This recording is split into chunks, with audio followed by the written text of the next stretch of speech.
Welcome to the Leader's Edge, where we celebrate leadership and shine a light on the visionary leaders that are shaping our future. I'm HR Huntsman, founder of Leader's Edge, creator of the Leader's Edge Performance Engine and Leader's Edge University. I am thrilled to bring you stories from leaders who are making a difference around the world. In each and every episode, we champion the innovative strategies, courageous decisions, and inspiring journeys of those who lead with purpose and passion. So, my friend, whether you're looking to refine your leadership skills or simply want to be inspired, you are in the right place. Today's guest brings over 4 decades of hard-earned wisdom from the trenches of the MEP industry, that is mechanical, electrical, and plumbing. Robert Silano has built a career rooted in quality, vision, and execution. From lighting controls to emergency systems, high-end retail to complex medical facilities, he has done it all. His journey started from the bottom, and brick by brick, he has built a legacy of trust, excellence, and leadership that spans 43 years. Robert believes every project starts with a vision and ends with accountability. He's made it his mission to ensure clients get exactly what they've paid for and more. He's not just a builder of systems, he's a builder of standards, of relationships, and of a reputation forged by integrity. In this show, Robert is going to remind us of the power of curiosity, the importance of collaboration, and why all leaders should work to balance strategy and culture. I am honored to welcome a man who has helped shape the skyline and the standard of building, Robert Silano. Thank you so much for joining me on the Leader's Edge podcast this morning. I really appreciate your time, my friend. You're quite welcome. Glad to be here. Let me just jump into this. 20 years ago, you were given the FBI Award for Exceptional Service. What was that all about? 20 years ago, when I was doing and electrical as well, they were in the midst of an operation, and their capabilities with their network was not functioning. Gotcha. So I was able to acquire a piece of hardware and some programming and get the organization and the investigation up and operational within an hour and a half. Wow. Yeah, they were doing the finance and cybersecurity. Okay. Yeah, that really stuck out to me. That sounds very interesting.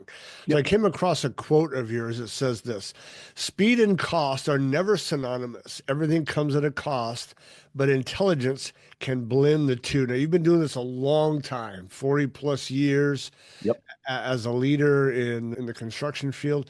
Tell me about how speed and cost are never synonymous, but intelligence can blend the two. The speed and cost, as I said, never synonymous. You can do something quickly and miss things along the way.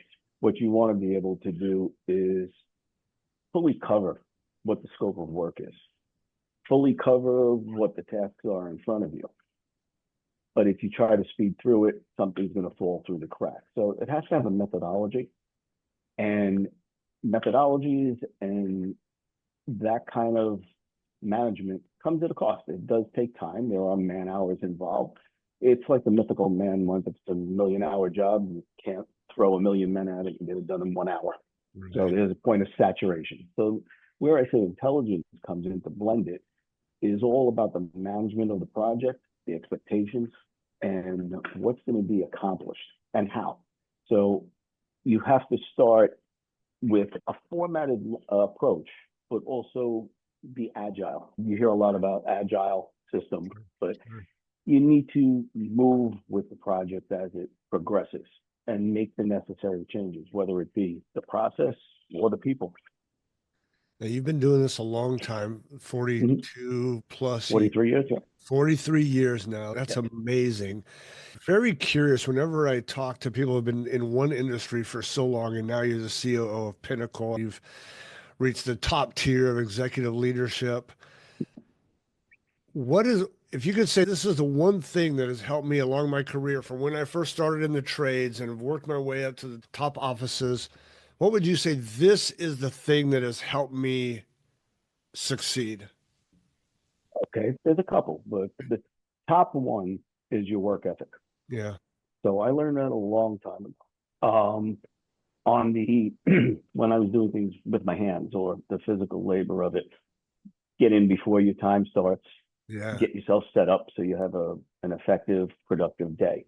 When I started moving into management, especially on the Wall Street side, I learned from some of the top CEOs in the business that you get more done between the hours of 6:30 and 9 than you do all day, because from 9 o'clock on, it's either chaos management or just following up. So you sit and you keep to-do lists. Every day you start a to-do list, you knock them down. Hopefully there's none that fall over to the next day, but you make it a complete effort to knock it down. Some of the other things that I've employed is from the beginning, I don't have voicemail on my cell phone or my phone. Answer, answer it 24/7. You answer, because we're all in the customer service business. Yeah.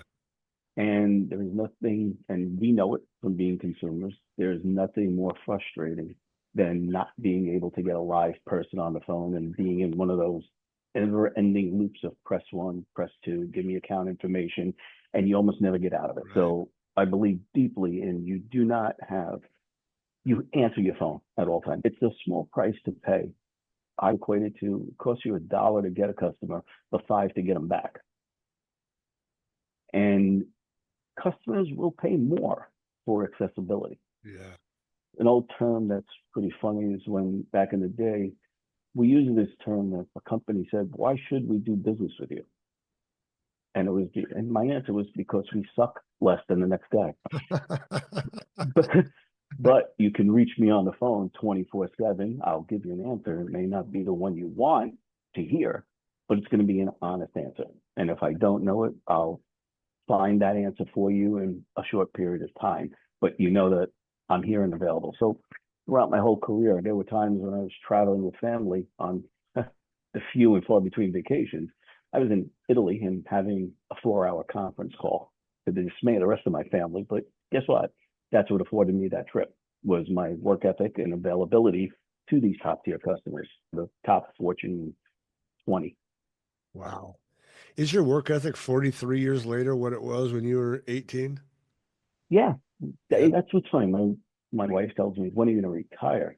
I said, "I still got gas in the tank. I still think like a 25, 30-year-old. So there's no slowing down. And there's pretty much nothing I can't do today that I did when I was younger. The only difference is I make it a point of continually learning. If you stop that, you will become irrelevant. So I don't know, but you could probably see from what you researched on me, I am constantly learning, even to this day. So I will, if there's a part of the business that I'm going to be involved in, I apply myself, I find places to learn it from, try to master it, so that those I hire to help me with that situation, it's not new to me. It's not, I'm leaving in someone's hands with no intelligent questions to ask. Your passion for learning absolutely jumps off the page. You wrote an article called The Culture of Continuous Improvement in Electrical Safety, and I was really curious about number 5. Number 5 was to involve and empower people with proactive leadership. Yes. I'm really curious about that. We are Leaders Edge. We are all about developing leaders and empowering leaders. So that's the one that really stuck out to me. Robert, tell me about empowering and involving people. Okay. So there are leaders out there that will hold close to the vest the knowledge that they have. Yeah. That doesn't behoove anyone, doesn't serve anyone well. So being proactive is you find the qualities in those people and you foster them along. Show them once, show them twice, but then understand their limits. If you have to make a change, you can, but empower them to show them, yeah, I could do this too. Or if I don't know how to do this, we'll learn together on how to get it done. So now you incentivize them and also you empower them. The next go around, if another task comes, maybe they'll take your lead and use that same method on how to learn it without it becoming a detriment. So empowering is also teaching. It's not just saying, "Hey, okay, this is your responsibility, go do it. And if it fails, you're done." No, it's like in my book, Leadership. you there are different types of leadership. Are you going to assist and bring people along, or are you just going to send them into battle to die? But if one goes, it affects the whole team. So you have to empower the team. You have to get to be in a collective where everybody's got one focus, one goal, and they know that you're all there to support each other. That's what, to me, leadership and empowerment is. Okay. Not just giving them a title and not just giving them the authority to do something, because sometimes giving people the authority without the know-how could be worse than not having that person there at all, because they can ruffle other feathers under them or around them, and people just turn around and say, I'm out of here, or you don't know what you're talking about, which is Right. more embarrassing. Sure. Lead from experience. Now, were you always like this? You and I are around the same age, and 40 plus years ago, it was much more a command and control type leadership environment. Did you always have this, or is this something that evolved over time when you saw the command and control didn't work and collaboration and empowerment was a much better approach? I would say both. I was really, like you said, back in when I learned from my grandfather, who was heavily involved in unions and government. Okay. It was the command and control period, the 60s. Yeah. That was Right. command and control. Right. And but he also taught me something interesting, which was how to play chess. So chess, if you equate it to business, is more management style because you're playing the long game. Yeah. Command and control is a short game. The long game is the quid pro quo. What is the other opponent going to get, or how is he going to respond to what I say? So the quietest guy in the room is the smartest, but don't abdicate. Don't take a place in the room of subservience. Also, the way you represent yourself means a lot to your customer as well as your team. So the image you project, it's the first thing you cover is what if that presence demands respect, you will have respect. Right. Just don't be one of those people that demand respect and have an empty suit. Right. So measure your words, think before you speak. Good. But command and control in some situations, that's now my last resort is Okay. command and control. But now it's more, like I said, of a chess game, but more of a dance where you have to, in a liturgious society that we're in, you do have to watch what you say, when you say it, and make sure you're coming from experience or from signed documentation. Right. Otherwise, those lawyers will be calling you. I'd like to talk about another dance, and you just made me think of, we always talk about the balance between strategy and culture. Mm-hmm. Strategy, your value chain, your deliverables, your KPIs, your metrics. In construction, you have project management, you have timelines, Mm-hmm. deadlines, budget, blah, blah, blah. How do you manage, Robert, how do you manage the strategy side with the culture side of collaboration and empowerment? How do you do that dance? I'm really curious about that. All right. So it's like a chef in a kitchen. Okay, tell me. Yeah, You that's have good. the you have the meal that you're preparing. You have the ingredients and you have the helpers in the kitchen. You have to make sure that there's the right blend. You don't want the culture overpowering because then you're not following your strategy. Okay. But you don't want your strategy to overpower, which then turns off people involved or the stakeholders because then you lose your culture. I like that a So lot. it's a really tight rope because everybody wants a culture because when you're in the work environment, 8 hours of your day or more, 12, 14, for 5, 6 days a week, that's really where you're living at that point. And that culture is going to be solid, and the people around you have to feel like they're part of something. If Right. they just feel like they're a small cog in a big machine, it, they're not going to go that extra mile for you or really feel like, all right, this is just collecting a paycheck until something else comes along. No, you want to feel like you're a part of something bigger and be part of that family and watch things grow. You plant your seeds, you watch it grow. If the plant doesn't do so well, it needs to pay attention. You bring a group of people to attend to it. But it's all about the blend. Culture. I've been in companies that were completely culture out of their minds, where everything was culture. But guess what? Things are falling through the cracks. Yeah. There's no. It's great on the culture. Maybe it's too soft, but the policies, procedures, and technical are falling short. Okay. And then you could be way too technical, and then your culture pushes people out of their boxes. So it is a blend. And you do go through, there is an element of flow in the people because they're all finding their place in the culture or the company. Yeah. And it's just natural. It's either through natural attrition or through maybe this is not your space. Maybe we can find a different space for you. But if we can't, I'll help you find somewhere else to grow. But you have the people you surround yourself with in decision making is key. Let's get nuts and bolts. I always love to learn from high quality leaders like yourself to pass on to the leaders that I know that are going to be listening. Let's go nuts and bolts deliverables. How do you meet with your team to follow up on KPIs or timelines? Like logistically, what does that actually look like, Robert? Everything must be on a schedule. Okay. So your deliverables have to be plotted out with a timeline, a reasonable timeline. Yeah, when you ask that from most people, my PMs or my supers, yeah, there's fluff in there. You got to identify what's a reasonable amount of fluff and what's not. Okay. There's going to be overlap. That's what you do want. You do want a little overlap, but you don't want to have it to the point where you have excessive resources there for no reason. You want to expend the resources you have for that time period for that task and hopefully move them on to a next one without saying, okay, for example, we're going to have 100 men on site. We're going to do apartment fit outs. We're going to be roughing. Okay, floors 1 through 5 is going to take 4 weeks. Great. At that end, are we ready to move from 6 through 10? Right. Or do I have to bring more men in? If I have to bring more men in, we need to do a quick post-mortem. What went right?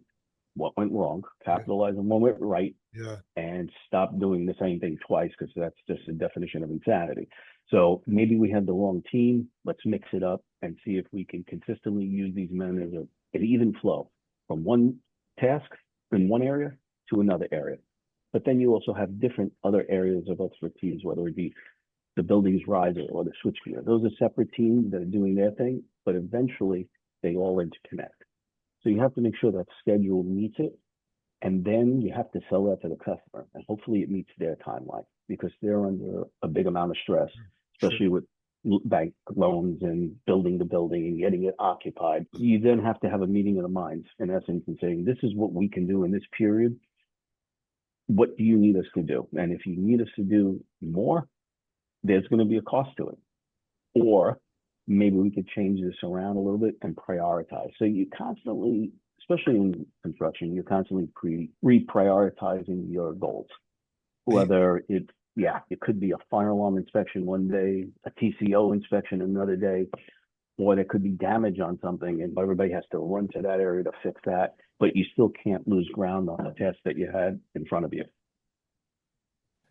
Are you having, but logistically, are you having like daily huddles, weekly, Oh, yes. No, there's a constant every day? communication. We use Teams, we use our cell phones ad nauseum, Oh, text messages, but there is a set daily huddle in the field on each project. okay. There is man counts. There is setting up the men, telling them where they're going to be for that day, what their task is going to be, and what we expect to be accomplished, Gotcha. as well as overall group meetings weekly with the heads. So daily stand-ups, weekly leadership meeting with soups and PMs probably. And okay, very good. All right. Let's go back to you. You mentioned earlier just your passion for learning. I counted like 35 or 36 certifications. Where does that love for learning come from and how has it helped you in your career? It was just the way I was brought up. And the learning was, well, I was taught again I come from a strong learning background. So Yeah. my grandfather was very astute. My uncle, who was a licensed master electrician, also a merchant seaman for 17 years. So that's where you get the grit from. That's the can do, no die attitude. You're going to get it done regardless. Yeah. My grandfather, like I said, he worked for the government and in the unions. So he was very diplomatic. That's where the even keel comes from and the learning. Okay. And my dad was the steady, I would say he was the steady man of men, but he was easier going. So he showed you didn't have to have a temper to get your point across. And he was very big guy, very large guy. So I learned those like I said, unfortunately, I had to say in my father's eulogy, if I feel like everyone's a puzzle and the pieces of your puzzle are what make you up, those pieces, those three pieces, my grandfather, my uncle, my father, as well as my son, are the pieces of my puzzle. Nice. And that's what makes me who I am. Without one of those pieces is a void. Do I have to fill it? Yeah. And sometimes I fill it with more knowledge. The things that I can't extract from them, I have to learn it on my own without that spot of advice that I can draw from, that lexicon I can draw from. So he taught me way back, keep learning, keeps your mind sharp, it keeps you knowledgeable, keeps you up to date, it keeps you relevant. And like a lot of businesses I've been in, certifications are constantly being updated and changing. Safety is always updated and changed. But the certifications also give you depth of knowledge. You can make decisions and think ahead. What are the impacts of these going to be decisions? Because I've taken law and I've taken hazmat. You name it, I've taken it, and it lets you your field. You can see the forest from the trees. Right. Yeah, I saw stuff there from Harvard, Yale, all kinds of all different Yep. kinds of things. Like you said, first aid. You're a CPR and first aid instructor as well. You find the time for all this. If I was going to bring up the concept of work-life balance, what would you say to that? I just watched a Ryan Hawk Learning Leader show the other day, and he had a guest on. He was the CEO of Kendra Scott, a jewelry company. He says, Yep. work-life balance, like screw that. I'm way out of balance. No, I have a good balance. It's really mastering your time management. That's what it is. So there's segments of my day I set aside. Like I said, in the morning, I'm an early riser. I've always been. The minute I get up, it's my to-do list. What am I going to accomplish today? What am I going to get out there? Getting into work and starting the process even on the way in, making phone calls, answering emails and texts. That's getting the morning stuff out of the way. Okay. For the rest of the day, it's pure managing the stuff at hand. And later on, as things calm down, I start putting my own personal goals that I want to set for learning or some other activity. And I put a schedule together and I'm going to say, all right, I'm going to start this now. I usually, if I start something, some kind of learning experience, I go in like full hog, full fast, and I'll burn the hours to get it done. Yeah. But I do reserve time on my weekends to have that downtime to recoup. Okay, And good. that's what's important. Yeah. Yeah. You have kids, grandkids? Just a son. He's 35. Son. Is that Yep. Adam? Yes, Adam. Okay. Now you're in business with your son, right? You have a consultancy that you do that with your son. that's correct. Tell me about that. What's that like working with your boy? Oh, it's great. Yeah. Yeah. So we're partners. I can't fire him, unfortunately, but it's funny. We have this dynamic, which is great. It's the same relationship I had with my dad, very strong, Oh, connected nice. relationship. But during working hours, he calls me by my first name. Yeah. And after working hours, he calls me dad. Yeah. And Yeah. that's our rule because Love it. the doors close on the business at a certain time. And now we're father and son, but Yeah. during the day, we're partners and we got to act like it and manage Yeah. it. Sure. If I was interviewing Adam and I said, tell me about your dad, tell me about Robert, what's the number one thing you love about him? And then I'll say, what's the number one thing about him that just irritates the crap out of you? What do you think you would say? Number one thing I love about my dad. He'd probably say that he doesn't fail.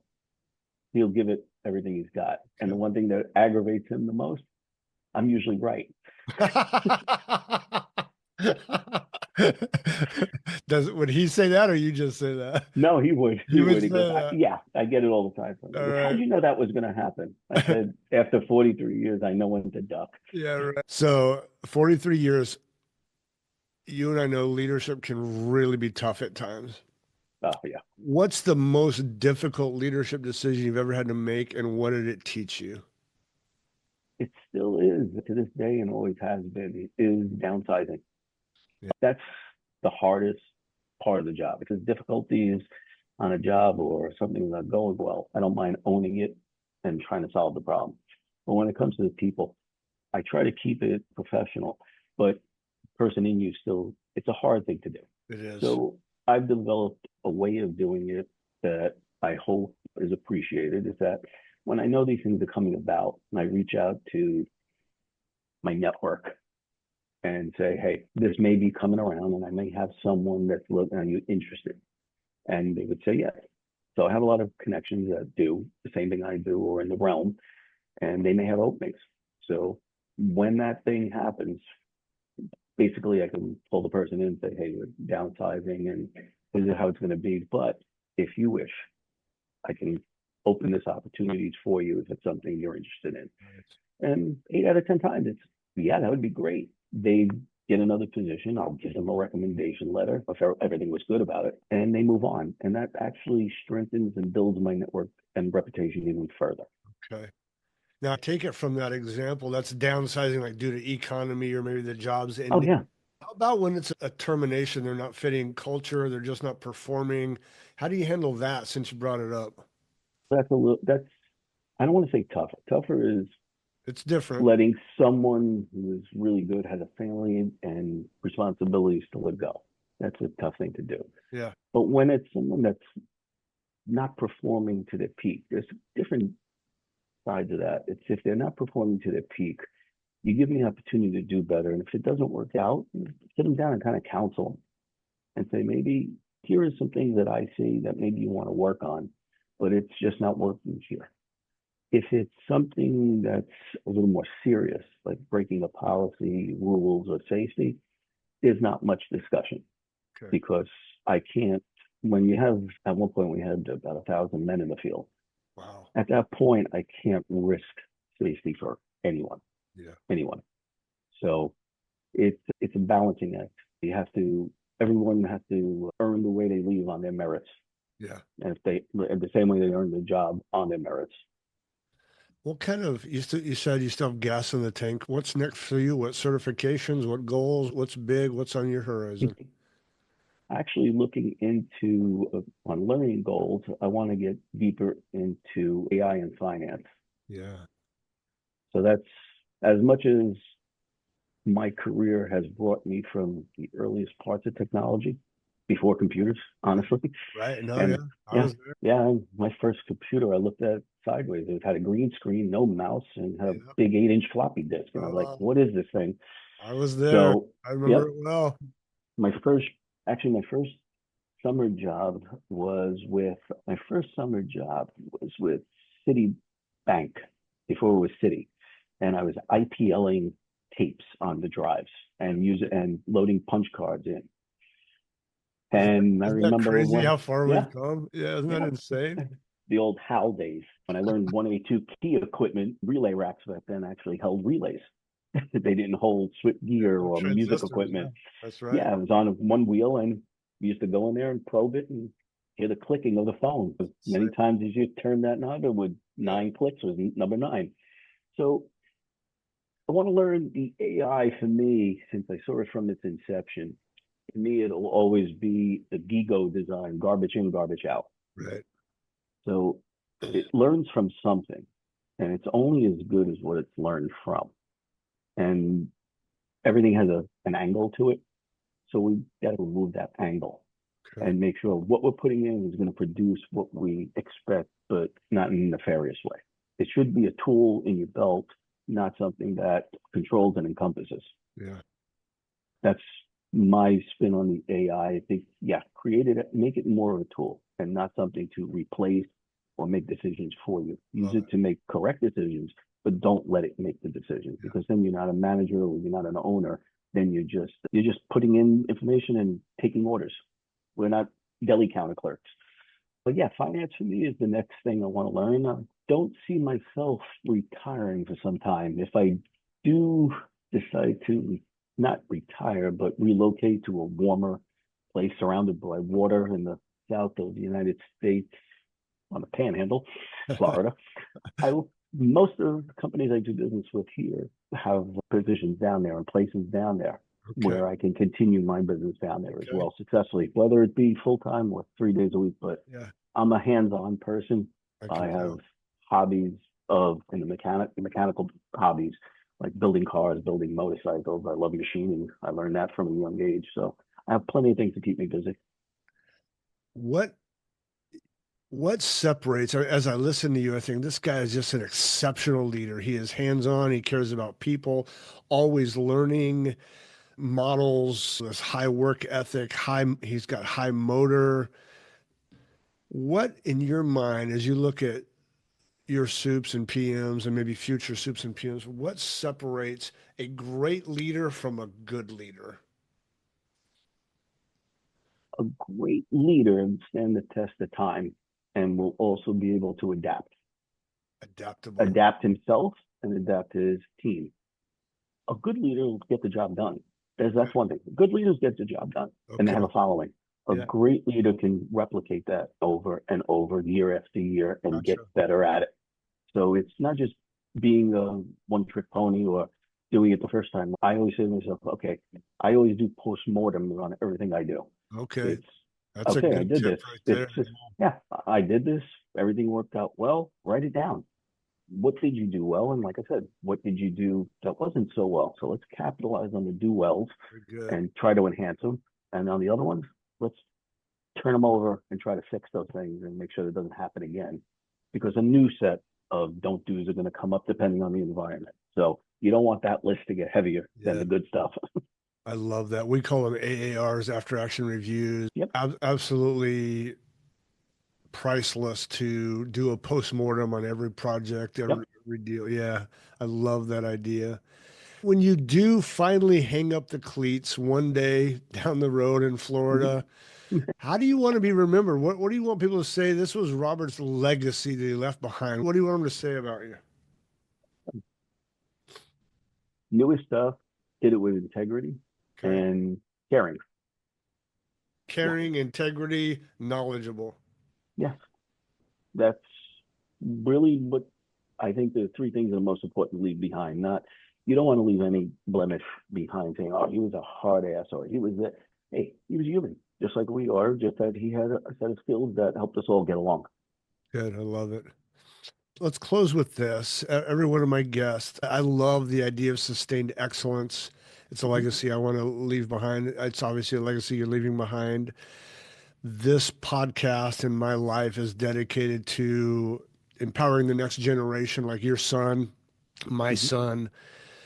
If you were coaching or counseling a 22-year-old maybe right out of trade school or just getting started and wants to build a great career, you got to sit this young lady down or this young man down. What advice would you give that young person? This is how to build an amazing career, 40 plus years of sustained excellence. Robert, what would you say?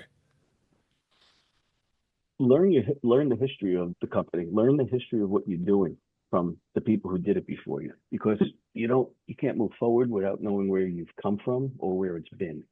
So take the successes from others and learn from them. Use them as part of your future roadmap.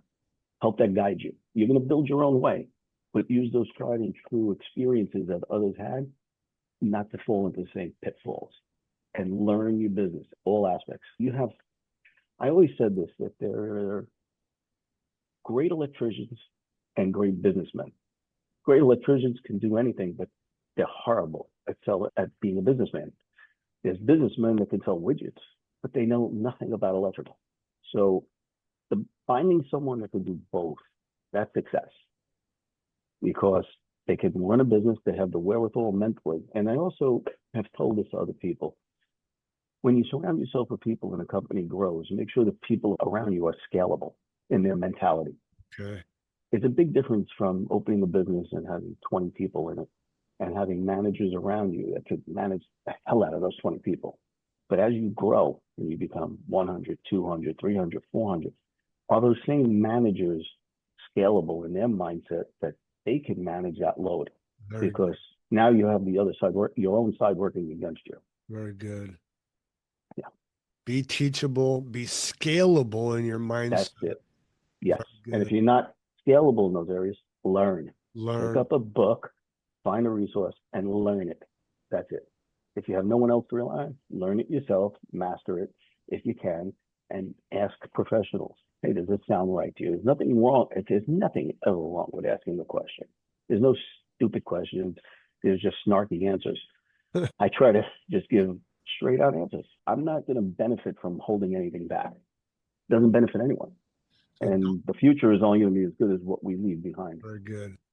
So don't be a know-it-all, be a learn-it-all. Be teachable, moldable, scalable, ask good questions, be curious. and give it back Give to the it next back. person. Very good. Yep. Robert, thank you for giving it back to the leaders that watch The Leader's Edge, to all the leaders I get to interact with. I really appreciate your wisdom. I love your legacy. I love your passion for learning. It means a lot to me. I'm sure you're an inspiration to all the people around you, and I appreciate you taking your time for us. Thank you. This is great. I really appreciate it. That's it for today's show. Thank you for joining us on The Leader's Edge. I hope today's conversation inspired you to lead with even greater purpose and passion. My three big takeaways from my conversation with Robert are: number one, never stop learning. He has over 35 certifications from many top universities around the nation. He's even going to take a course right now. He mentioned it on air about using AI in construction management. I love that even with his success, Robert never stops learning. That is a great message for all of us. Number two, it's where we began. Speed and cost are never synonymous. Robert has always focused on quality over speed and uses creative thinking to try to blend the two. If you can only get one of those things right, get quality right. Number three, play the long game. Don't be so quick to make a buck today that you shortcut your future. Do things with integrity, quality, connection, and collaboration. And those are the keys to building a great future. Play the long game. All right. If you enjoyed this episode, don't forget to subscribe, rate, and review. I'd love a 5-star review on your favorite podcast platform. Listen, your feedback helps us reach more leaders just like you. That's the entire intention of this podcast, is to help sharpen leaders like yourself. Please share it. Stay connected with us on social media for behind the scenes content, leadership insights, and updates on future episodes.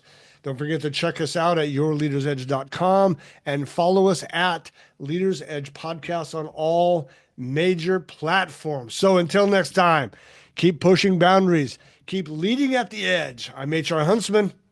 We'll see you soon.